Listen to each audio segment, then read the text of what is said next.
नमस्कार दोस्तों, आप सभी लोगों का स्वागत है आपके ही अपने चैनल सूरज के रिव्यू में। आज दोस्तों एक ऐसे स्टोरी को कवर करने वाले हैं जो आप में से बहुत कम लोग जानते होंगे। हाल ही में हमने कल की मूवी देखा, बट वी डोंट नो कि अश्वत्थामा जो उसमें इतना पावरफुल दिखाया गया है उसका क्या रीज़न है।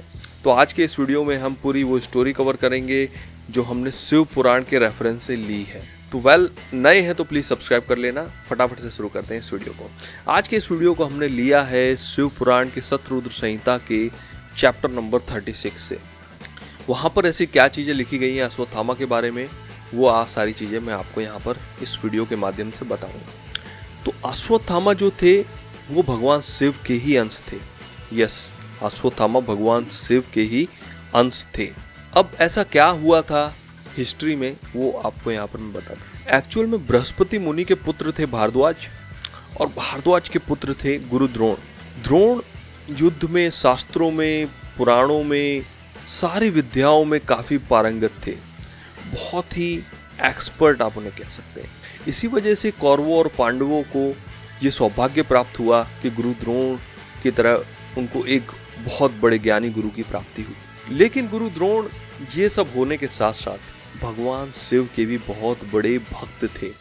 वो हमेशा ही दिन और रात भगवान शिव की आराधना किया करते थे, और उनके मन में एक इच्छा थी।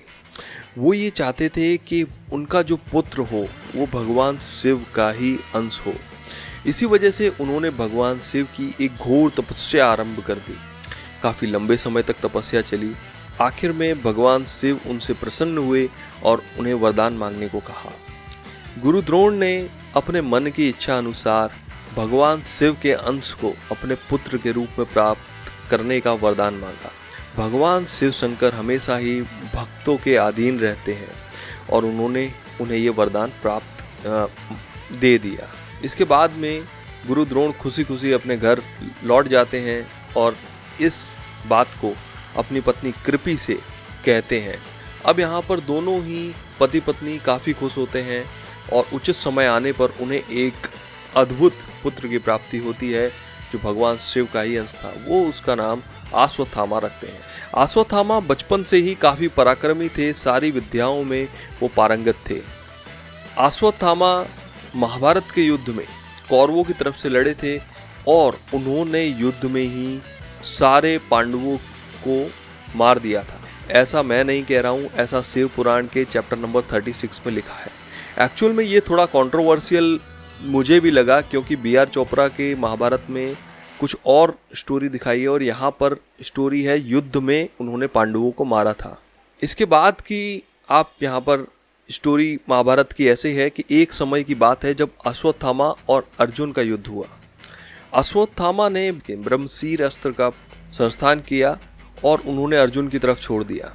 अर्जुन इस अस्त्र से काफ़ी घबरा गए, डर गए, और उन्होंने हाथ जोड़कर भगवान श्री कृष्ण से इस अस्त्र का उपाय मांगा। भगवान श्री कृष्ण ने कहा कि अर्जुन, ये अस्त्र बहुत ही घातक अस्त्र है, और इस अस्त्र का अगर आप उपाय चाहते हैं तो आप भगवान शिव की आराधना करें और उन्हीं से इनका उपाय पूछें। और इस अस्त्र का उपाय अर्जुन ने भगवान शिव की आराधना करके पाया, और उन्होंने उस अस्त्र के तोड़ के रूप में शिवास्त्र को छोड़ दिया, जल को छूकर। इसके बाद में अर्जुन ये समझ चुका था कि ये भगवान शिव के ही अंश हैं जो परम पराक्रमी हैं। उन्होंने अश्वत्थामा के हाथ जोड़े, और भगवान श्री कृष्ण ने सारे पांडवों को आदेश दिया कि आप जाइए अश्वत्थामा से आशीर्वाद लीजिए। और सारे पांडव जाते हैं और अश्वत्थामा से आशीर्वाद लेते हैं, और उसके बाद में फिर युद्ध वैसा का वैसा ही शुरू हो जाता है। तो ये कहानी जो है, स्टोरी जो है, हमें शिव पुराण में चैप्टर नंबर 36 में मिलती है। काफ़ी सारी चीज़ें यहाँ पर कंट्रोवर्शियल लगी मुझे, क्योंकि यहाँ पर अश्वत्थामा ने चुपके नहीं मारा था पांडवों को, युद्ध में उनको मारा था, ऐसा यहाँ पर वर्णन भी है। मणि का क्या हुआ, मणि कैसे उनके पास से गई, वो कैसे अमर हुए, ये सारा वर्णन यहाँ पर शतरुद्र संहिता में हमें नहीं मिलता है। ये जो स्टोरी मैंने आपको बताई, आई होप आपको अच्छी लगी होगी।